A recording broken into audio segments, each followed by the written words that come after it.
अस्सलाम वालेकुम। प्रोग्राम दो राय के साथ मैं हूं असद रीम खान और मेरा साथ देंगे बाकिर सज्जाद। आज बात करेंगे पाकिस्तान के एक तारीखी दिन की 31वीं तरमीम आईन पाकिस्तान की। वो मंजूर हो चुकी है, कौमी असम्बली ने उसको पास कर दिया है, ऐवान बाला सेनेट ऑफ पाकिस्तान ने भी उसको पास कर दिया है और 31वीं तरमीम के ज़रिए फाटा अब खैबर पख्तूनख्वा में इंज़ाम हो जाएगा। ये जो इंज़माम है ना सिर्फ तारीखी है, अभी तक ख़त्मी नहीं हो चुका, अभी एक आखिरी मरला रह चुका है। खैबर पख्तूनख्वा की सूबाई असम्बली से मंजूरी भी चाहिए होगी, लेकिन एक तारीखी दिन है तमाम सियासी क़ुव्वतों के लिए और ख़ुसूसी तौर पर फाटा के शहरियों के लिए। अगले कुछ हिस्सों में बात करेंगे एक बर्जनिंग यूथ वोट का और आलमी सतह पर कुछ अमूर का। जनाब बाकिर साहब, एक आपने बात की थी कुछ एक दो शो पहले कि मुश्किल लग रहा है कि अगर इसी हुकूमत को कुछ ही हफ्ते बाकी हैं वो इस तरह की चीज़ कर पाएंगे, और इसमें कोई शक नहीं है। मैं बल्कि फिर से वो दोहराऊंगा क्योंकि ये इतनी अहम बात है। जनाब, जब 1 यूनिट को आपने ख़त्म किया, जब 18वीं तरमीम के ज़रिए आपने तमाम सूबों को उनके हकूक़ डिवॉल्व किए, तो उन तमाम बड़े बड़े कॉन्स्टिट्यूशनल रिफॉर्म्स में आप फिर भी शरीयत कन्फर नहीं कर रहे थे 50 लाख पाकिस्तानी अफराद पे, क्योंकि इससे पहले तो आप उनको शहरी का करार भी नहीं देना चाहते थे। अब सिटीजनशिप कन्फर होने को जारी है, लेकिन इससे पहले कि हम उसके नाइस्टीज़ पे जाएं, मैं ज़रा आपसे पूछना चाहूँगा कि वो कौन सी सियासी क़ुव्वत है जिसको दिया जाए। मेरे नज़दीक बाकिर साहब सबको देनी चाहिए। अवामी नेशनल पार्टी को, जिनका बहुत देर से ये मौक़िफ़ था कि फाटा और खैबर पख्तूनख्वा का इंज़माम होना चाहिए, पाकिस्तान तहरीक इंसाफ को जो शुरू से कह रहे हैं, पाकिस्तान पीपल्स पार्टी को, और आखिर में जिनकी अक्सरियत थी पाकिस्तान मुस्लिम लीग नवाज़ को। अभी आपने देखा होगा कि रज़ा रब्बानी साहब का भी ये कहना था कि आसिफ ज़रदारी साहब भी करना चाह रहे थे, लेकिन कुछ क़ुव्वतें उनको रोक रहे थे जब वो ऐवान सदर में हावी थे। मेरा ख्याल में सवाल को आपका इस तरह होना चाहिए था कि किन कुव्वतों को नहीं देना चाहिए क्योंकि वो ज़रा आसान हो जाएगा क्योंकि बाकी जहाँ PTI, Peoples Party, ANP supportive रही हैं। आपने देखा होगा सेनेट के और नेशनल असेंबली में उन्होंने एहतजाज भी किया कि फाटा की रिफॉर्म्स नहीं की जा रही, उनके ऊपर हुकूमत लै तो लाल से काम ले रही है।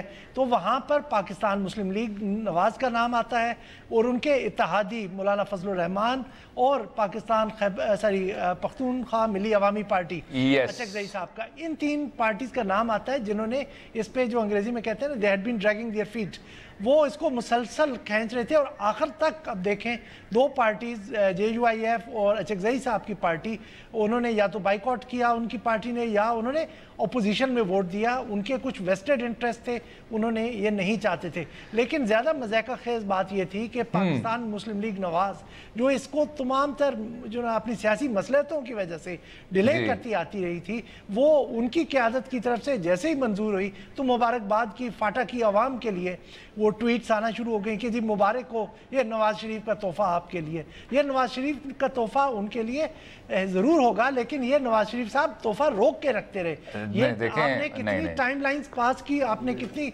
डेडलाइन पास की, ये सब हमें पीछे है। आप देख लें, ये बाकिर साहब देखें जुडिशियल नहीं इसकी पॉलिटिकल एडमिनिस्ट्रेटिव है, जुडिशियल कितनी मुश्किल से हुई थी।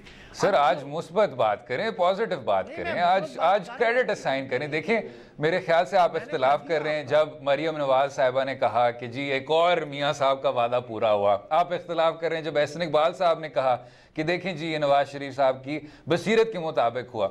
वो अगर हम बात एक तरफ छोड़ दें, इसमें कोई शक नहीं है, बेशक we give the devil their due, इसमें कोई शक नहीं है कि जो वज़ीर आज़म शाहिद खाकान अब्बासी साहब हैं, उन्होंने वज़ीर आज़म का ओहदा संभालते हुए कहा था कि जी ये फाटा इस्लाहात बहुत ज़्यादा ज़रूरी हैं।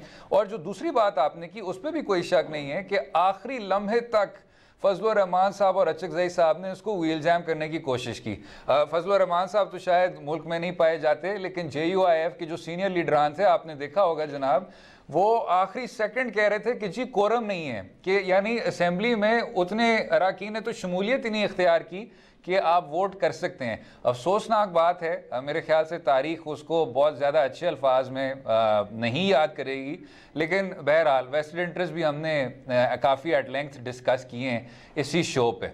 अब जनाब जो सेनेट के ज़रिए भी मंजूर हो गया है, आप मुझसे बेहतर जानते हैं बाकिर साहब कि एक आखिरी जो हर्डल है आइन के 239 आर्टिकल की और शिक नंबर 4, यानी जब आप किसी सूबे के टेरिटोरियल हदूद को तब्दील करते हैं तो आपको उस सूबे की असेंबली से भी मंजूरी चाहिए होगी। तो अब लग रहा ये है कि ये जो आपको मंजूरी चाहिए वो क्योंकि 2/3 अक्सरियत के थ्रू ही जा सकती है, खैबर पख्तूनख्वा असेंबली में अभी भी एक बहुत बड़ा हर्डल उठ सकता है। जी, ये अब जो है बॉल जो है ये खैबर पख्तूनख्वा गवर्नमेंट के कोर्ट में। आपने जैसे देखा होगा कि पीटीआई ने जो एक्स्ट्रा एंथुजियाज्म दिखाया, उनके लीडर जो थ्रू आउट मतलब तकरीबन 2 साल बाद नेशनल असेंबली में वापस आए तो इस तरमीम के लिए आए, उन्होंने अपनी कमिटमेंट शो की। हम उम्मीद करते हैं कि उसी कमिटमेंट के जरिए के साथ वो उसको खैबर पख्तूनख्वा असेंबली से पास कराएंगे।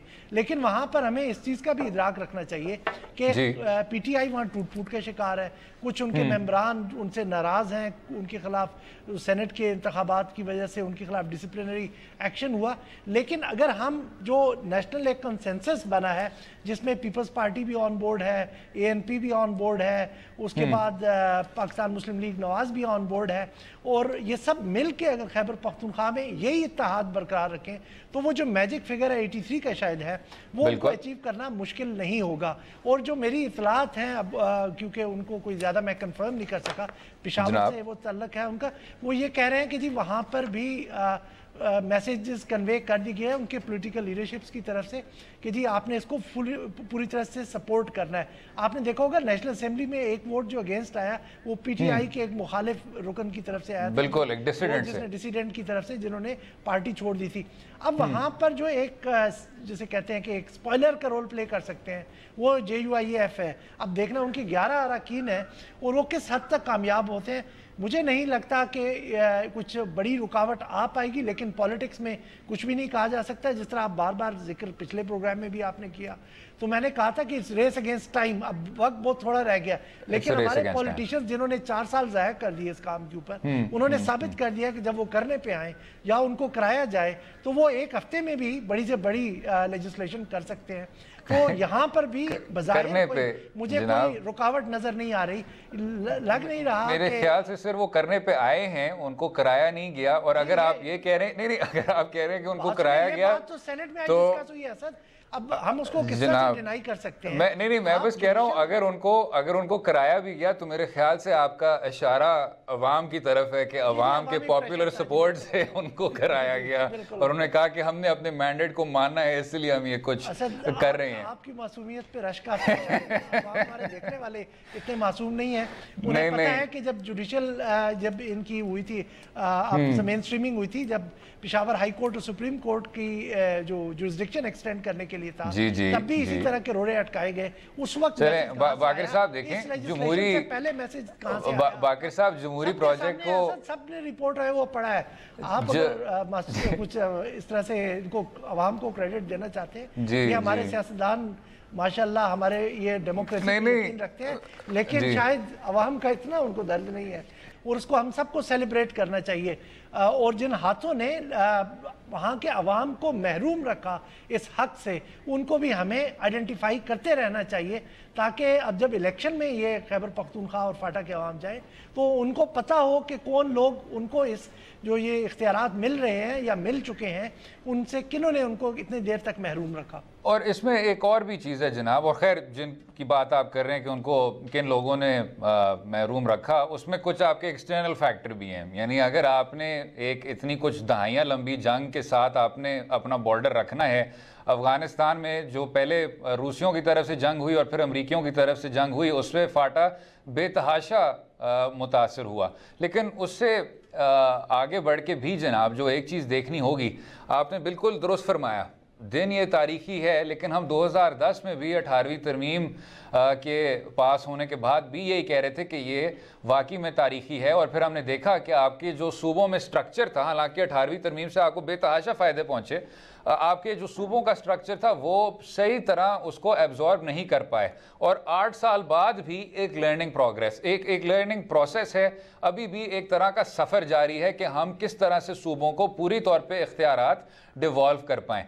तो इसी तरह जनाब 31वीं तरमीम भी उतनी ही तारीखी है, लेकिन उसको अब ऑन द ग्राउंड किसी तरह से एक रियलिटी की शक्ल देना, उससे आपको जुडिशल स्ट्रक्चर चाहिए होगा, उसको आपको इंतज़ामिया का स्ट्रक्चर चाहिए होगा, उसमें आपको जो बार बार जिक्र किया जा रहा है कि एक 100 बिलियन रुपये का जो फ़ंड है उसको बेशक आपने NFC से निकालना है, किसी खसूसी फ़ंड से निकालना है, वो बहुत ज़रूरी है ताकि एक बुनियादी ढांचा हो फाटा के इंतज़ामिया के लिए, और ये जो इंतज़ाम है ये बिल्कुल आराम से हो सके। ये आप जो जिन इश्यूज़ की तरफ इशारा करें, ये कैपेसिटी के इश्यूज़ हैं जो सारे 18वीं तरमीम के बाद भी हमें प्रोविंसेस में देखने को मिले। यहाँ पर भी हमें कैपेसिटी इश्यूज़ का सामना करना पड़ेगा, लेकिन हमने ये जो बुनियादी बीज आज बो दिया है ये नेशनल असेंबली और सेनेट से पास करा के, अब ये इसको परवान चढ़ते हो कुछ टाइम लगेगा, कुछ टीथिंग प्रॉब्लम्स होंगे, लेकिन हमें उन्हें खंदा पेशानी के साथ उनका सामना करना है और उन चीज़ों को एड्रेस करना है। अब ये कि वो प्रॉब्लम्स हमें ये खुद से ऑटोमेटिकली रिजॉल्व होने नहीं लगे, उनको गवर्नमेंट को भी कमिटमेंट शो करनी नहीं जनाब, हिम्मत जैसा कि पॉलिटिकल लीडरशिप की ऑपोजिशन की तरफ से मैं उनको खास तौर से फिर से खराज तहसीन पेश करूंगा कि जिस तरह उन्होंने कोरम पूरा रखा सेनेट में और नेशनल असेंबली में, उन्होंने जिसे पास कराया उनको आखिर में ये तो दो राय की तारीख में पहली बार बाक़िर सज्जाद साहब ने किसी को भी खराज तहसीन किया है। ये भी रिकॉर्डिंग बल्कि ये तो जा तो लाइव रहा है, ये भी एक स्पेशल एपिसोड बन गया जनाब। आई थैंक यू फॉर दैट। वाकई में एक तारीखी दिन है जो इन्हीं कैपेसिटी मसाइल हैं जो इस चीज़ से फ़्लो करेंगे, उनको इंशाअल्लाह ताला हिम्मत से एम्ब्रेस करेंगे और लड़ेंगे। अगले हिस्से में बात करेंगे जो एक उभर के सामने आता हुआ एक यूथ बल्ज है, आने वाले इंतखाबात को किस तरह मुतासर करेगा। रहिएगा हमारे साथ।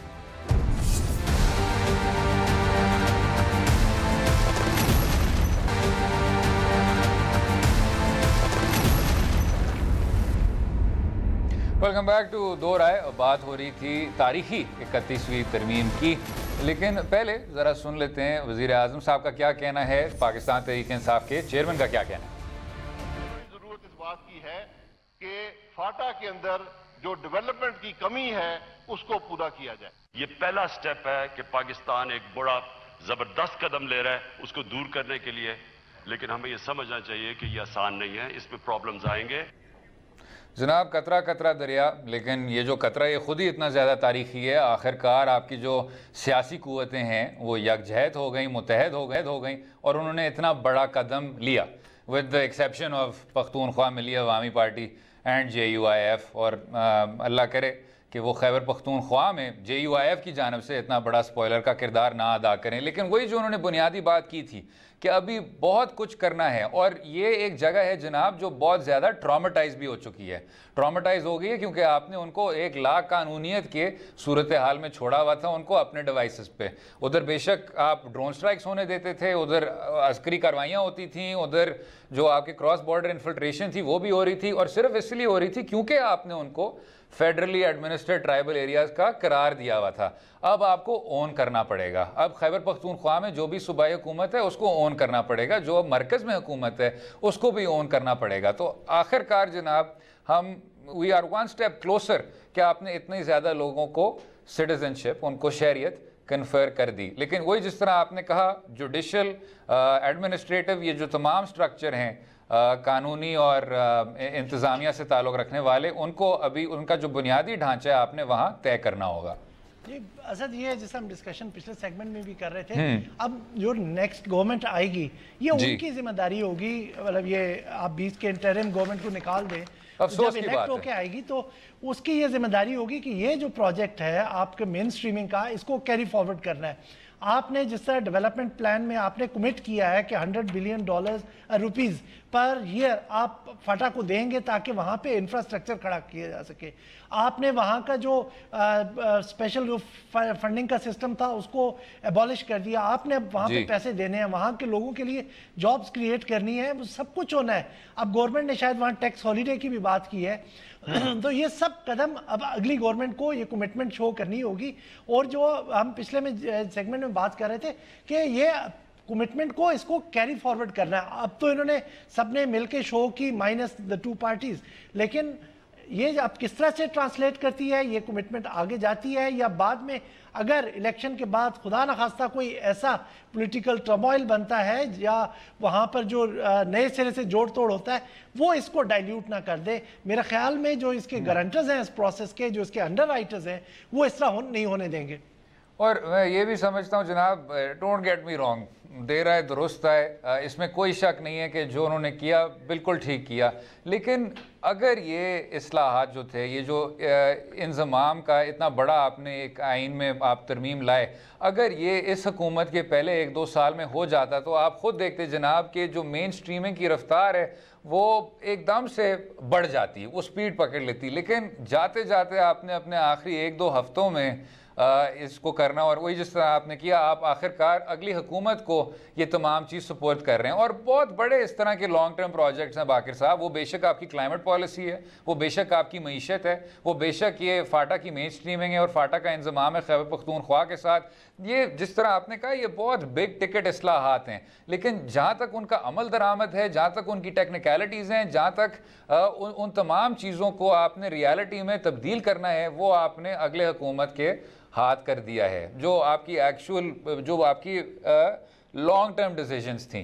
तो वो उस पर थोड़ा सा ऑब्वियसली आदमी को होता है कि फजलुर रहमान साहब और अचकज़ई साहब के कहने पे शायद इतने बड़े बड़े रिफॉर्म्स को डिले नहीं करना चाहिए, may be for the future. नहीं असद, ये इसमें एक तो वो एडमिनिस्ट्रेटिव इशू है ना कि अगर इस गवर्नमेंट के पास टाइम होता, खैबर पख्तूनख्वा गवर्नमेंट के पास टाइम होता तो वो उनको इम्प्लीमेंट कर देती। लेकिन उससे बड़ा इनके लिए एक पर्सनल लेगेसी का इशू था पाकिस्तान मुस्लिम लीग नवाज गवर्नमेंट का। अब जैसे हम बात कर रहे हैं, उनके सिर्फ चंद ट्वीटों से लोग उनको ये क्रेडिट नहीं देंगे, ये उनकी लेगेसी बन सकती थी अगर वो इस पर लहतो लाल का काम ना लेते। ये इन्होंने खुद अपॉर्चुनिटी अपने हाथ से गंवाई है। बिल्कुल, बल्कि आपने देखा होगा कि 18वीं तरमीम में जो पाकिस्तान पीपल्स पार्टी की ओनरशिप थी, अफसोस होता है कि 31वीं तरमीम की एक बहुत ही अजीब और रेट्रोस्पेक्टिव किस्म की ओनरशिप थी, और वो भी जब फजलुर रहमान साहब मुल्क में नहीं थे और अचकज़ई साहब की जो भी करारदाद थी उसको डिफीट कर दिया गया। खैर, अगले हिस्से में बात करेंगे यूथ की, और बात करेंगे कि आने वाले इंतखाबात में क्या एक नया रूप देखने को मिलेगा कि नहीं मिलेगा, वोटिंग पैटर्न्स तब्दील होंगे कि नहीं होंगे। एनालिस्ट कहते नहीं होंगे, लेकिन इस पे ही बात करेंगे, गुफ्तगू जारी रहेगी। स्टे विद अस।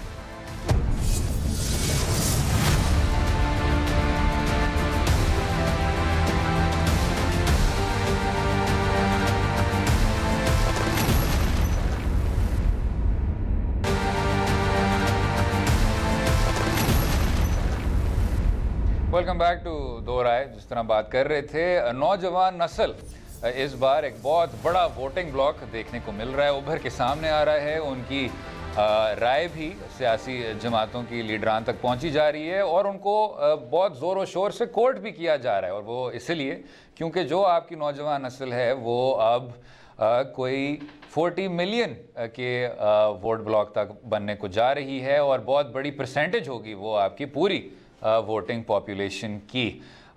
हम ज़रा बाहर जाके कुछ लोगों से उनकी राय भी ली थी जो शायद रिलेटिवली कम उम्र थे, और ये कुछ सुनने को मिला। I think he's sincere क्योंकि हर बंदा आया he should get a chance as well. Like Zardari आया, नवाज शरीफ आया, वो अभी नाअहल हो चुका है, तो like अगर टेक्निकली सेइंग तो इमरान खान को आना चाहिए इस बार। just see like how is he। यानी आप ये पूछ रहे हैं कौन सी पार्टी मुझे अच्छी लगी।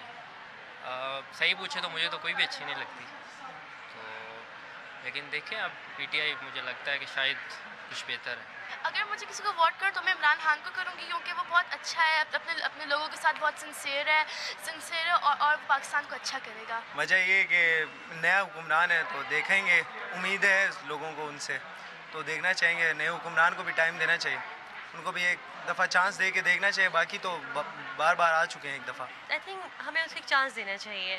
अब तक सब ने अपना अपना चांस लिया, now this is time for the Imran Khan to come. जैसे आपने देखा था, बहुत ही वसी और बहुत ही बड़ा सर्वे था। पाकिस्तान के चारों हदूद तो नहीं शायद, लेकिन उस इस्लामाबाद के एक ही प्लाज़ा में जो रैंडम सैम्पलिंग थी उस पे लोगों ने पूरी तौर पे अपनी राय दी। लेकिन जनाब बाकर साहब, इस पे शायद कोई दो राय नहीं आपको सुनने को मिल रही। मैं उसको सिर्फ थोड़ा सा जनाब अगर किसी तरह से क्वालिफाई कर दूँ ताकि ऐसा ना लगे हमारी जो इन्फॉर्मेशन है वो कुछ ज़्यादा स्क्यूड है। 2013 से पहले भी आपने स्टेटिस्टिकली और डेटा के ज़रिए ये चीज़ तय कर ली थी कि पाकिस्तान तहरीक इंसाफ के सामने आने से और मकबूल होने से ये ज़रूर था कि जो आपकी नौजवान नस्ल थी, जो आपका यूथ था, वो डीपोलिटिसाइज कम हो रहा था, सियासत में वो दिलचस्पी ले रहे थे।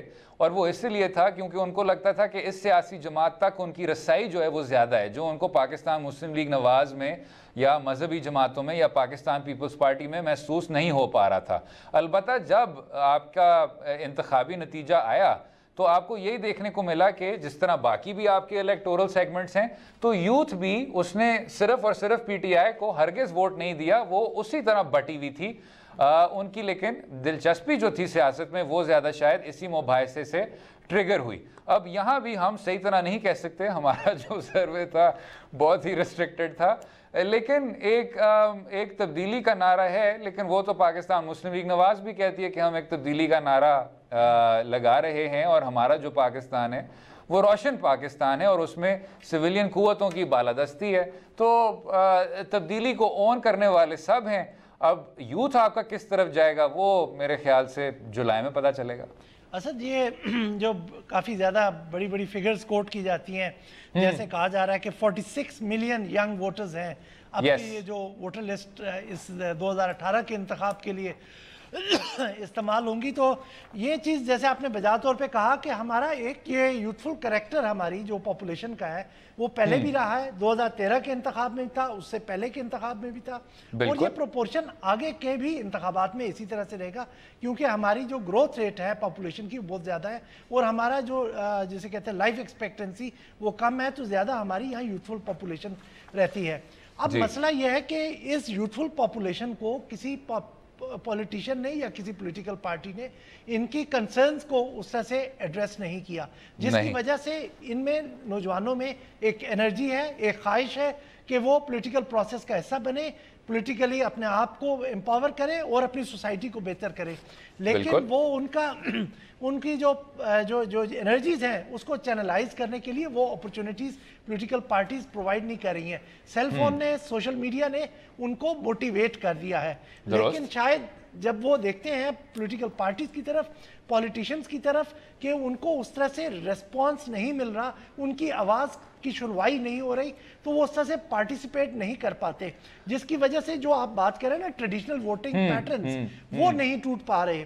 लेकिन फिर भी आप देखें 2013 में जब हम ये देखते हैं, इसको यूथ वोट के हिसाब से एनालाइज करते हैं, तो जो एक लिटरली 2 पार्टी सिस्टम बन चुका था हमारे मुल्क में, PMLN versus Peoples Party, PVP का, उसको तोड़ दिया गया, करके एक तीसरी पार्टी ने अपना वजूद वहां पे कायम किया है। दूसरी पार्टियां थी और मैं उनको उनके एग्जिस्टेंस को डिनाई नहीं करता, ANP थी और MQM थी, रिलीजियस पार्टीज थी, लेकिन वो इन 2 पार्टीज के साथ अलाई करके फिर निज़ाम हुकूमत चलाया करते थे। तो बेसिकली ये 2 पार्टीज थी। अब एक तीसरा कंटेंडर भी आ गया, तीसरा कंटेंडर आया ये जो यूथ बल्ज है कि इसके ऊपर। अब ये यूथ बल्ज को हमने एक यहाँ पर देखा, नेशनल यूथ परसेप्शन सर्वे हुआ 2015 में, जिसके लीड ऑथर एक बड़ा नाम है पाकिस्तान का, आदिल नजम साहब थे। तो उन्होंने कहा कि जी 24% लोग जो हैं, जो इनमें से यंग पॉपुलेशन जो उन्होंने सर्वे की थी, वो सिर्फ पॉलिटिशियंस को ट्रस्ट करते हैं। ये बहुत खतरनाक चीज़ है कि 24% सिर्फ ट्रस्ट करते हैं। इसका नतीजा ये होगा कि ये जो लोग जो आपके हैं ये ड्रिफ्ट कर सकते हैं एक्सट्रीमिस्ट पार्टीज की तरफ से, क्योंकि यंग आदमी का जो सबसे बड़ा कंसर्न है उसे ये नहीं है कि वोट को इज्जत देना है या नहीं देना, उसका मसला नहीं है। उसका मसला ये नहीं है कि कौन हुकूमत में आएगा, उसका मसला है कि उसको अपॉर्चुनिटीज कौन प्रोवाइड करेगा, उसके एजुकेशन के उसी पे जनाब हल करेगा। उसी पे ही बाकर साहब आपने बहुत अच्छी बात की कि कौन आदमी है जो आपको अपॉर्चुनिटीज़ फराहम करेगा।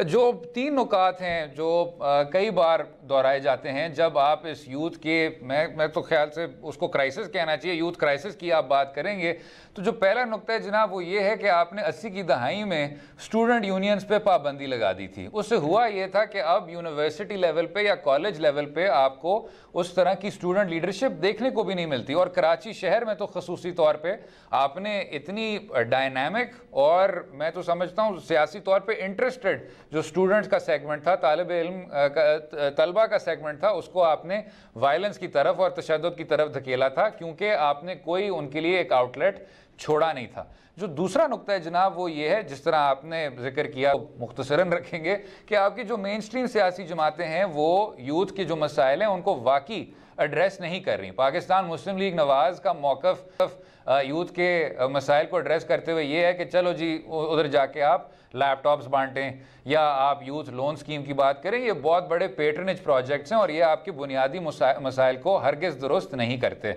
जो तीसरा नुकता है जनाब, I am very sorry to say, लेकिन हमारी जो मेन स्ट्रीम सियासी जमातें हैं, और अब इसमें पहले पाकिस्तान तहरीक इंसाफ कहती थी वो अलग थी, वो अब उससे भी अब अलग नहीं रह चुकी, वो है कि आप जब यूथ वोट की बात करते हैं तो आपको लगता है कि आप अपने सियासी जमात की जो लीडरान हैं उनके साहिबजादों की बातें कर रहे हैं। आप बात कर रहे हैं कि जी जो हमारी न्यू लीडरशिप है उनके हमारे ही वाले सरनेम होंगे, हमारे घरों से ही वो आएंगे। तो पाकिस्तान मुस्लिम लीग नवाज़ और पाकिस्तान पीपल्स पार्टी की क्योंकि इंटरनल जमहूरियत अब उस तरह नहीं रही तो वो एक तरह से ख़ानदानी बादशाह बन गए हैं। अवामी नेशनल पार्टी में वली खान साहब के साहिबजादे हैं, JUIF में मुफ्ती महमूद साहब के साहिबजादे हैं। तो ये तमाम सियासी जमातों में देखने को मिल रहा है, पाकिस्तान तहरीक इंसाफ में भी अभी देखने को मिल रहा है। तो जहाँ तक यूथ के मसाइल को एड्रेस करने की बात है, जहाँ तक यूथ में खुद लीडरशिप को लाने की बात है, और जहाँ तक स्टूडेंट यूनियंस को फिर से एक तौर पे समझना और इनकरेज करना की बात है, ये तमाम नुकात हैं जो सिर्फ और सिर्फ लैपटॉप स्कीम से हल नहीं हो पाएंगे। असद, ये मैं आप इससे पहले कि सेगमेंट कंक्लूड करें, आपने बड़ा इंपॉर्टेंट ये इशू छेड़ा है कि स्टूडेंट यूनियन ख़त्म करने से आपने उनकी स्टूडेंट्स की क्रिएटिविटी, उनकी पॉलिटिकल एंगेजमेंट ख़त्म कर दी थी, ख़त्म कर दिया आपने। आपको पॉलिटिकल एंगेजमेंट जो नज़र आ रही है वो आप जाके सोशल मीडिया पे देख लें, ट्विटर पे देख लें। अगर बिल्कुल जैसे कहते हैं ना अदम बर्दाश्त है, अगर कोई आदमी कोई एक व्यू प्रेजेंट करता है तो बजाय उसको कोई लॉजिकली चैलेंज करे या उसको पोज करे, गालम गलोच से जवाब दिया जाता है। ये वो नतीजा है जो आपने एक उनको सप्रेस किया, उनकी आवाज़ को, उनकी अब जो फ्रस्ट्रेशन अंदर से निकल रही है वो उस गालम गलोच के जरिए से निकल रही है। और नहीं जनाब, वो इसलिए भी है, बहुत बड़ा इशू है वो इसलिए भी है जनाब क्योंकि आपकी मेन स्ट्रीम सियासी जमातें जो हैं उन्होंने स्टूडेंट यूनियंस पे पाबंदी के बावजूद छोटे छोटे सोशल मीडिया सेल कायम कर दिए हैं जिसमें उन लोगों को फिर चाहे वो वॉलंटियर हो चाहे वो तनख्वाह लेते हो, उनका ये SOP होता है कि जी इन लीडरान को आपने ये कोटा है और ये आपने बुरी बुरी बातें करनी है। तो जब तक आप इस मुबाहिसे की क्वालिटी को नहीं बढ़ाएंगे कुछ हो नहीं पाएगा। यूथ के बहुत बेहतर इस्तेमाल हैं, उनको आप सिर्फ और सिर्फ सोशल मीडिया सेल तक महदूद ना करें ताकि सिर्फ और सिर्फ आपकी जो साहिबजादे और आपकी जो बेटियां हैं वही उभर के सामने आएँ और कौम के मुंतखब नुमाइंदे बनते रहें। पहले से ही कौमी असम्बली में आपकी जो मीडियन एज है वो बढ़ती जा रही है। खैर अगले हिस्से में आलमी सतह के उमूर पर भी बात करेंगे, रहिएगा हमारे साथ।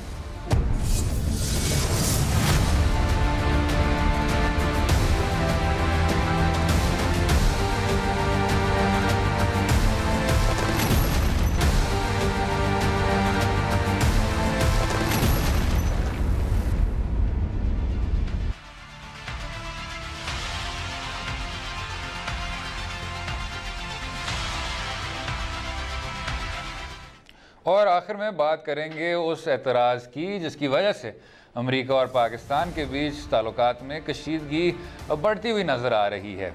जनाब, ये जो आपके secretary of state Mike Pompeo साहब हैं, उनका कहना था कि पाकिस्तान, रियासत पाकिस्तान हमारे सफारतकारों के साथ बहुत ही बुरा सलूक करती है और ये हम बर्दाश्त नहीं कर सकते। और उन्होंने बहुत फ़ख्र से कहा कि जो फंड्स हैं जो पाकिस्तान तक पहुंचते हैं वो पिछले साल से कम हैं और अगले साल इससे भी कम होंगे। आपने देखा होगा वैसे बाकर साहब, आपके नेशनल सिक्योरिटी, फॉरेन पॉलिसी पे एक्सपर्टीज़ है। जो ये कांग्रेस के अरकान थे अमेरिका की तरफ से, ये वही अशखास हैं जो पाकिस्तान को बहुत ज़्यादा तनकीद का निशाना बना रहे हैं पिछले कुछ साल। उनमें से डेना रौराबैकर साहब हैं, जिनकी अमूमन बात की कुछ समझ नहीं आती। बहुत बहुत बड़े लॉबी से वो ताल्लुक़ रखते हैं, बल्कि इतने बड़े लॉबीइस्ट हैं कि बड़ी मेरे ख्याल से उनकी साफ गोई है कि वो कहते हैं कि मैं इस एजेंडा पे काम करता हूँ और मैं पाकिस्तान को तनकीद का निशाना बनाता रहूँगा। लेकिन अगर आपके अपने जो डिप्लोमेट्स हैं वो हमारे पाकिस्तानी शहरियों को ट्रैफिक ऑफेंसेस के ज़रिए ही हलाक करते जा रहे हैं, तो क्या पाकिस्तान के रवैये में सख्ती नहीं आनी चाहिए? आई मीन उनके एक्सपेक्टेशंस क्या होने चाहिए जनाब? असद, मैं इसको टेक्निकली आपको आज नहीं समझाऊंगा कि जी पाकिस्तान अमेरिका तल्लुकात में उतार चढ़ाव किस तरह चल रहा है। ये हर दफ़ा मैं यही वो कहते हैं हमारी स्ट्रेटेजिक डाइवर्जेंस से शायद लोगों को समझ ना आए। ठीक है, आपको लैम्ब और शायद वो वुल्फ की स्टोरी थी, वो पानी की, कि जो ऊपर से पानी आ रहा था तो कह रहे यू आर मडिंग माई वाटर्स, आप पानी गंदा कर रहे हैं। तो उसने कहा जी तो मैं तो नहीं कर रहा हूँ। अच्छा, 6 महीने पहले तो मैं पैदा भी नहीं हुआ था। तो ये इनको पुराने किस्से याद आ रहे हैं। आपने देखा जब इन्होंने हमारे ऊपर वो हमारे डिप्लोमेट्स पे जब रिस्ट्रिक्शंस लगाई तो उन्होंने कहा कि जी पाकिस्तान ने भी वो लगाई, और पाकिस्तान ने, मैंने पिछले शो में दिखाया था आपको डॉक्यूमेंट्स, तकरीबन 2010 से ये लगाई हुई थी रिस्ट्रिक्शन, ना सिर्फ अमेरिका के ऊपर बल्कि तमाम डिप्लोमेट्स पे जो पाकिस्तान बेस्ड हैं, तो उनके ऊपर लगाई हुई थी। अब यकदम इनको ये सारे ख्याल आना शुरू हो गए। अब दूसरी तरफ अगर उनके जो डिप्लोमेट्स हैं वो खुद लॉ को वायलेट करें और उनको फिर भी थोड़ी सी हम थोड़ी सी अपना करके उसको करें, फिर अपना लॉ याद दिला के वापस जाने भी दें, तो क्या डिप्लोमेटिक कम्युनिटी उन्हें लाइसेंस टू किल दिया हुआ है कि जब वो मारें भी तो हम उनको कहें जी आप हमारी सर आंखों पे आप तशरीफ लाएं, आप जो मर्जी करना है करें? भाई इस तरह से नहीं होता। उनको पाकिस्तान के लॉ को रेस्पेक्ट करना पड़ेगा। अगर आपकी ये माइक पॉम्पे की मुराद उन स्पेशल कंसेशंस की तरफ थी जो अब ग्रेजुअली ख़त्म होती जा रही हैं, जो किसी वक्त मुख्तलिफ हुकूमतों ने उनको दी थी, तो मेरा ख्याल में ये मिस्टेकन है। अब जिस तरह से रेसिप्रोकल बेसिस पे जितना अमेरिका पाकिस्तान के साथ अच्छा करेगा उतना ही उसी तरह वो करेंगे। वैसे इसमें बाकी साहब शायद वाहिद तसल्ली बख्श नुक्ता यही है कि जहाँ तक अमेरिका की खारजा पॉलिसी का ताल्लुक है, बेशक वो ईरान के साथ हो, बेशक वो क्यूबा के साथ हो, बेशक वो शुमाली कोरिया के साथ हो, हर जगह आपको इनकन्सिस्टेंसी देखने को नज़र आती है। हर जगह आपको उनके रवैये में एक तरह का जो वो अग्रेशन है, जो जारहाना तरीका है, वो बढ़ते हुए नज़र आ रहा है। It's a sad day for American foreign policy. Pakistan को उसी तरह सब्र और तहम्मुल से जवाब देना चाहिए, ताल्लुक रखना चाहिए। असद, मुझे थोड़ा सा करेक्ट कर दूं, आपने सिर्फ ईरान, शुमाली कोरिया और क्यूबा का जिक्र किया। ये वो जिसे कहते हैं ना कि कंपनी है जो ज्यादा पसंद नहीं की जाती। नहीं, मैं यूरोप के साथ भी जनाब, यूरोप के साथ भी और अहम इत्तेहादियों के साथ भी। खैर, उम्मीद है आपको आज का प्रोग्राम पसंद आया होगा। मुझे और बाकी अपनी राय से भी आगाह कीजिए ट्विटर और फेसबुक के लिंक्स के जरिए, और कल तक इजाजत दें। खुदा।